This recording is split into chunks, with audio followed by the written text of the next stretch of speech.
Pagi Bapak Mama, mari masuk. Mai, Ina Vera, mai tama Ina Vera. Mai, Soli, aduh pengantin baru, Tina, Soke, mai mai masuk. Tina, silakan duduk. Ya.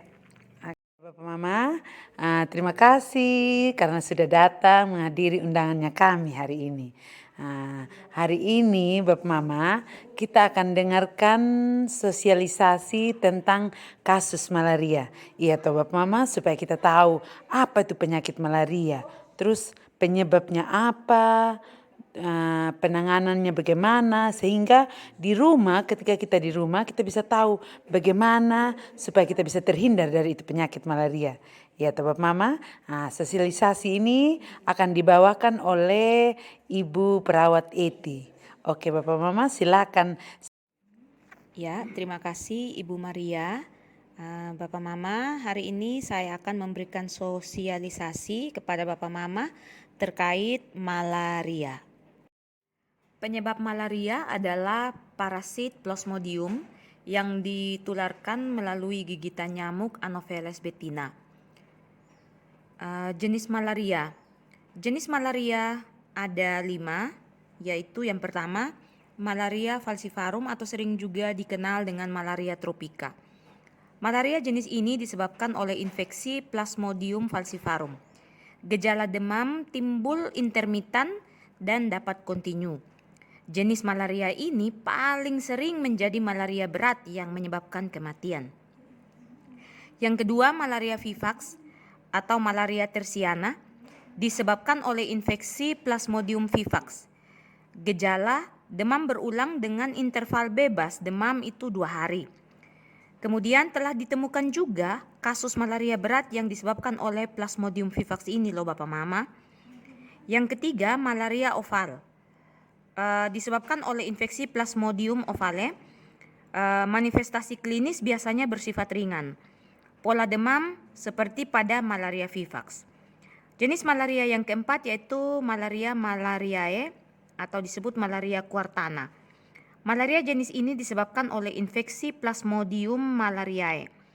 Gejalanya demam berulang dengan interval bebas demam itu 3 hari. Dan yang terakhir, malaria knowlesi disebabkan oleh infeksi Plasmodium knowlesi. Gejalanya demam menyerupai malaria falciparum. Gejala malaria. Pada malaria, demam merupakan gejala utama. Nah, pada permulaan sakit dapat dijumpai demam yang tidak teratur. Sifat demam akut yang didahului oleh stadium dingin. Jadi Bapak Mama akan menggigil. Nah, kemudian diikuti demam tinggi yang kemudian berkeringat banyak. Periodisitas gejala demam tergantung jenis malarianya. Selain gejala klasik di atas, dapat ditemukan gejala lain seperti nyeri kepala atau sakit kepala, mual, muntah, diare, pegal-pegal, dan juga nyeri otot. Pada orang-orang yang tinggal di daerah endemis, gejala klasik ini tidak selalu ditemukan. Ya Bapak Mama, jadi kita juga harus tetap berhati-hati ya Bapak Mama. Kita masuk pada materi berikutnya yaitu bahaya dari malaria ini bagaimana. Nah, bahaya dari malaria ini ada 3 yang akan saya sampaikan hari ini, yaitu yang pertama, jika tidak ditangani segera dapat menjadi malaria berat yang menyebabkan kematian. Bahaya yang kedua, malaria dapat menyebabkan anemia yang mengakibatkan penurunan kualitas sumber daya manusia. Dan bahaya yang ketiga, malaria pada wanita hamil jika tidak diobati dapat menyebabkan keguguran atau bayi yang Bapak Mama kandung itu bisa lahir kurang bulan atau jadi bayi prematur. Dan berat badan anak yang lahir itu rendah. Serta kemungkinan juga bayi itu akan lahir dalam keadaan sudah tidak bernyawa. Ya, kita masuk pada yang berikutnya yaitu kita sudah pada bahaya, kita sudah tahu gejalanya, bahayanya. Nah, bagaimana cara mencegah malaria? Nah, proses pencegahan malaria itu tidak hanya pemberian obat profilaksis, karena tidak ada satupun obat malaria yang dapat melindungi secara mutlak terhadap infeksi malaria. Nah, Bapak Mama harus tahu bahwa ada prinsip pencegahan malaria, diberi singkatan ABCD. A itu kepanjangannya yaitu awareness atau kewaspadaan terhadap risiko malaria. Yang kedua, bites prevention, yaitu kita harus mencegah gigitan nyamuk. Ya, yang ketiga, C, kepanjangannya semopropilaksis. Itu artinya pemberian obat profilaksis. Dan yang terakhir, prinsip yang diberi singkatan D, itu diagnosis dan treatment. Nah, Bapak Mama, meskipun upaya pencegahan ABC telah dilakukan, risiko tertular malaria masih mungkin terjadi.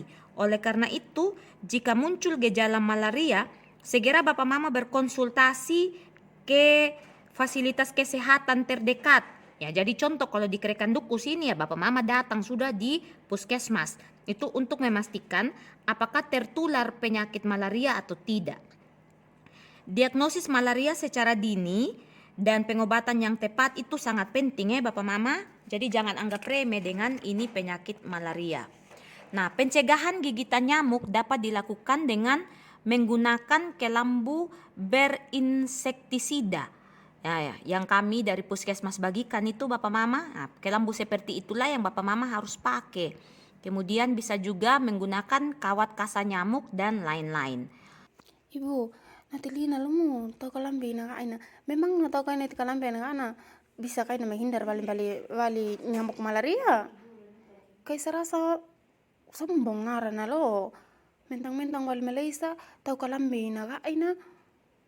Dan sesuaikan po manginiti banda iwan na lumu. Wali Malaysia tau kalambe to di kuawekina wali tau kono duki kambo.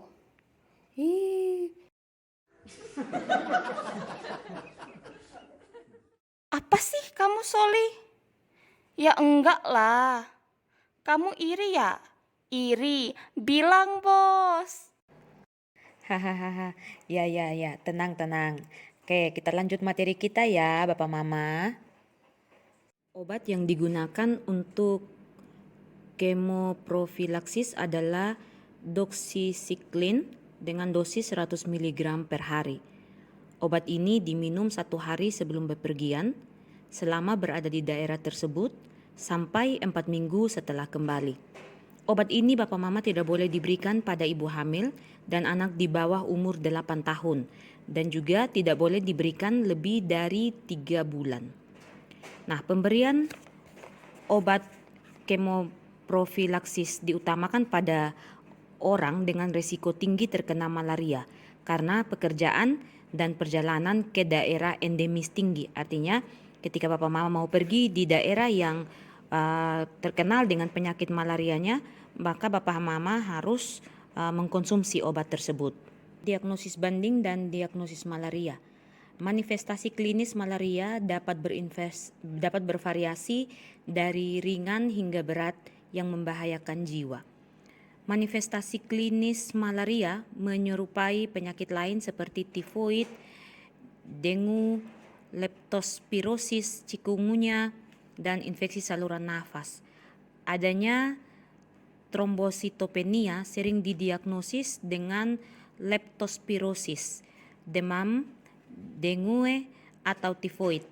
Demam dengan ikterik sering diinterpretasikan sebagai hepatitis dan leptospirosis. Penurunan kesadaran dengan demam sering juga didiagnosis sebagai radang otak atau bahkan stroke.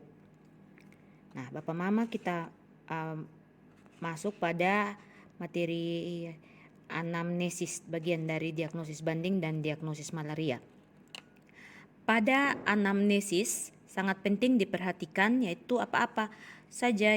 Pertama, keluhannya yaitu demam, menggigil, berkeringat, dan juga dapat disertai sakit kepala, mual, muntah, diare, dan nyeri otot atau pegal-pegal. Yang kedua, riwayat sakit malaria dan riwayat minum obat malaria. Yang ketiga, riwayat berkunjung ke daerah fokus atau endemis tinggi malaria. Dan yang keempat, riwayat tinggal di daerah fokus atau endemis tinggi malaria.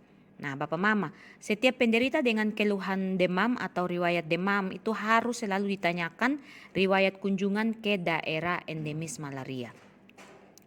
Yang kedua, pemeriksaan fisik. Ya, suhu tubuh aksiler itu di bawah 37,5 derajat Celcius. Kemudian konjungtiva atau telapak tangan itu pucat. Kemudian sklera ikterik, ada pembesaran limpa dan juga ada pembesaran hati. Nah, kalau pemeriksaan laboratoriumnya bagaimana? Pemeriksaan laboratoriumnya yang pertama pemeriksaan dengan mikroskop. Jadi pemeriksaan sediaan darah tebal dan tipis di puskesmas untuk menentukan ada tidaknya parasit malaria, itu positif atau negatif malaria. Kemudian spesies dan stadium Plasmodium. Yang ketiga, kepadatan parasit atau jumlah parasit. Yang kedua, pemeriksaan dengan uji diagnostik cepat. Mekanisme kerja tes ini berdasarkan deteksi antigen parasit malaria dengan menggunakan metode imunochromatografi. Yang berikutnya yaitu malaria berat. Apa itu malaria berat, Bapak Mama? Jadi bukan ini malaria kita timbang terus berat dia punya volume ya Bapak Mama, tapi malaria berat ini adalah suatu istilah untuk penyakit malaria. Nah, malaria berat ini adalah ditemukannya Plasmodium falciparum atau Plasmodium vivax atau Plasmodium knowlesi stadium aseksual dengan minimal satu dari manifestasi klinik sebagai berikut. Nah, yang pertama perubahan kesadaran, yang kedua ada kelemahan otot atau tidak dapat duduk atau tidak dapat berjalan. Yang ketiga, kejang berulang lebih dari 2 episode dalam 24 jam. Yang keempat, asidosis metabolik. Yang kelima, ada edema paru. Yang keenam, gagal sirkulasi atau shock. Yang ketujuh, perdarahan spontan atau perdarahannya itu abnormal. Nah, kemudian yang kedelapan, anemia berat pada anak. Kalau di bawah anak di bawah 12 tahun dan HB-nya itu di bawah 5. Sedangkan pada dewasa itu HB-nya di bawah 7. Dan yang berikutnya yaitu gangguan fungsi ginjal. Nah, Bapak Mama jadi catatan buat kita semua bahwa pada penderita tersangka malaria berat, terapi dapat segera diberikan berdasarkan pemeriksaan RDT. Nah, jadi Bapak Mama harus tahu bahwa penyakit malaria ini sangat berbahaya Bapak Mama, jadi jangan kita anggap remeh. Kalau sudah kena ini penyakit malaria, tidak mau datang berobat, tidak mau datang periksa. Nah, akhirnya dia sudah menumpuk, akhirnya bisa menyebabkan kematian. Nah, kemudian Bapak Mama harus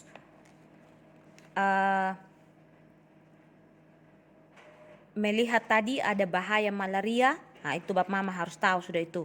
Harus ingat sudah itu bahaya malaria yang sudah saya sampaikan tadi. Kemudian yang paling penting, Bapak Mama harus tahu bagaimana prinsip pencegahan malaria. Jadi harus waspada terhadap risiko malaria. Jadi Bapak Mama juga harus menjaga kebersihan di rumah. Jadi jangan air-air yang kotor, air hujan atau apa itu, Bapak Mama jangan tampung lagi ya. Tolong rajin membersihkan rumah supaya nyamuk tidak berkembang biak. Kemudian ketika sudah mulai Bapak Mama rasa gejala-gejala yang sudah saya sampaikan tadi, segera datang berobat di puskesmas. Jangan Bapak Mama pergi berobat di dukun atau mulai pergi di tetangga minta obat terus minum tanpa memeriksakan penyakit. Ya Bapak Mama, supaya kita sehat sama-sama ya. Nah, sekian penyampaian saya untuk sosialisasi hari ini. Nanti sosialisasi berikutnya saya akan lebih menjelaskan secara mendetail lagi tentang obat-obat apa saja yang bisa Bapak Mama konsumsi untuk mengobati penyakit malaria. Nanti untuk pertemuan berikutnya saya akan bersama-sama dengan Ibu Dr. Elis. Ya, sekian Bapak Mama, saya ucapkan terima kasih. Wih, ternyata ini malaria bahaya juga ya. Iya toh, makanya dari sekarang kita jaga kebersihan. Iya.